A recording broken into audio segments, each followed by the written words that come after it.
Bonsoir à tous, bienvenue à ce flash d'information. Le travail reprend progressivement dans l'administration publique ivoirienne après 2 semaines de grève. Hier, la plateforme nationale des organisations professionnelles du secteur public et l'intersyndicale des fonctionnaires de Côte d'Ivoire ont fait une déclaration sur nos antennes appelant à la reprise du travail ce matin. Ces syndicats ont décidé de suspendre leur mot d'ordre de grève lancé le 9 janvier dernier après la rencontre avec le Premier ministre Amadou Gon Coulibaly. Les négociations avec le gouvernement vont se poursuivre demain mardi pour trouver une issue définitive à la crise. Le MIDD, Mouvement des instituteurs pour la défense de leurs droits, membre de l'intersyndicale des fonctionnaires, réitère l'appel à la reprise du travail. Son secrétaire général, Mesme Komoé, vient justement de faire une déclaration. Il précise que les leaders syndicaux n'ont fait l'objet d'aucune séquestration pour appeler les fonctionnaires à reprendre le travail ce matin. Nous l'écoutons. Des informations persistantes ont fait état de la séquestration de certains responsables syndicaux, dont Mesme Komoé, secrétaire général du mouvement des instituteurs pour la défense de leurs droits MIDD. Pour en avoir le cœur net, nous avons rencontré au siège du MIDD Mesme Komoé.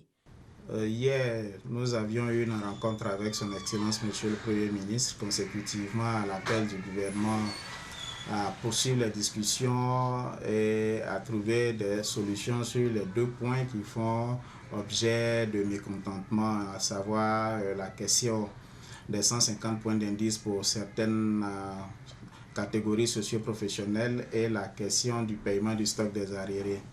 À l'issue de cette rencontre-là, les porte-parole de la plateforme des fonctionnaires et l'intersyndicale des fonctionnaires dont le MIDD fait partie a fait une déclaration dans le sens de la reprise du travail.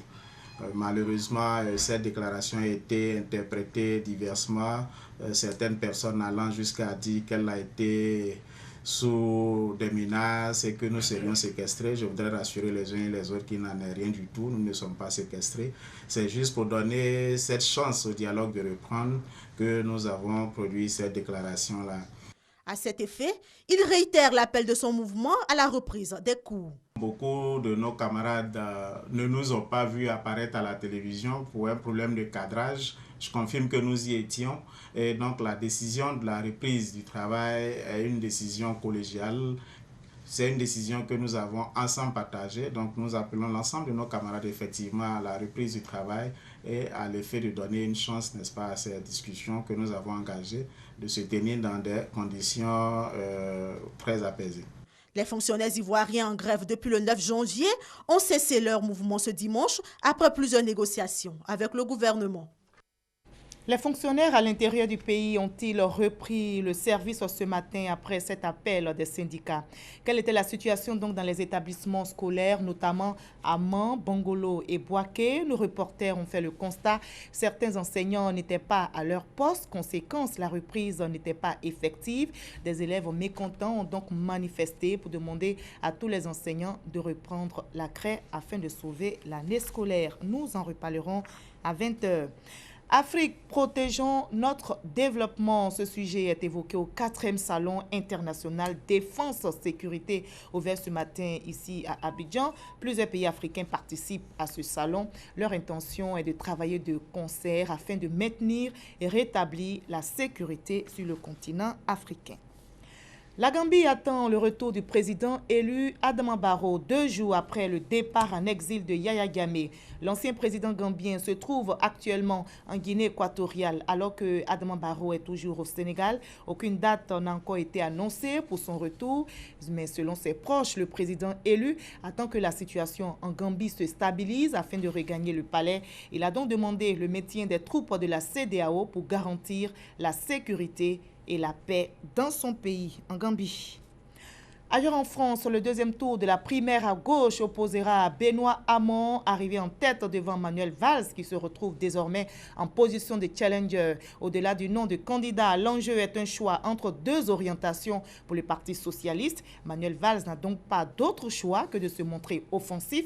C'est d'ailleurs ce qu'il a fait en attaquant son adversaire de front, aussi bien sur la laïcité, sur la crédibilité des programmes que sur la valeur travail. C'est un coup dur pour l'ancien ministre de l'Intérieur et ex-bras droit de Nicolas Sarkozy. Claude Guéant a été condamné aujourd'hui par la justice française en appel à 2 ans d'emprisonnement, dont 1 an ferme dans un dossier de détournement de fonds.